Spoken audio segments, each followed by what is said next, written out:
जी, मैं इस वक्त खड़ा हूँ ताओ बट में। ताओ बट बुनियादी तौर पे पाकिस्तान का आज़ाद कश्मीर का और वादिया नीलम का आखिरी मकाम है।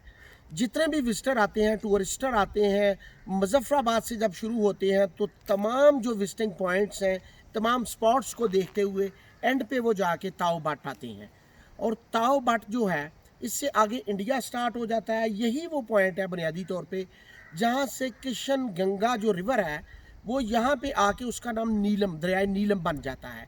यानी ये पीछे इंडिया से ये किशन गंगा के नाम से आता है, यहाँ पे आके ये दरियाए नीलम बन जाता है। यहाँ पे फिशिंग हेचरी एक फार्म है बहुत बड़ा बना हुआ, गवर्नमेंट का है। यहाँ लोग फिशिंग के लिए आते हैं और बहुत ही खूबसूरत मकाम है। और यहाँ पे आके जो टूरिस्टर हैं, जो सियाहत करने वाले लोग हैं, उनका इख्तिताम यहाँ पे हो जाता है। यहाँ अगर आप मुज़फ़्फ़राबाद से आएँ तो मुज़फ़्फ़राबाद से आलमोस्ट ये कोई 16 से 17 घंटे का रास्ता बन जाता है। क्योंकि आप मुज़फ़्फ़राबाद से जितनी भी वादिय नीलम है उसको क्रॉस करते हुए आएंगे तो केल तक आपकी गाड़ियाँ आएंगी। केल से आगे फिर सिर्फ जीपें जा सकती हैं। केल से आगे जो जीपें जाती हैं ये आलमोस्ट 3 से 3.5 घंटे लेती हैं।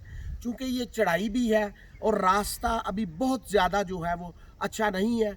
अलबत्ता इसका जो टेंडर हो गया हुआ है और 2 से 3 साल के दरमियान इस रास्ते का बता रहे हैं कि ये मुकम्मल हो जाएगा।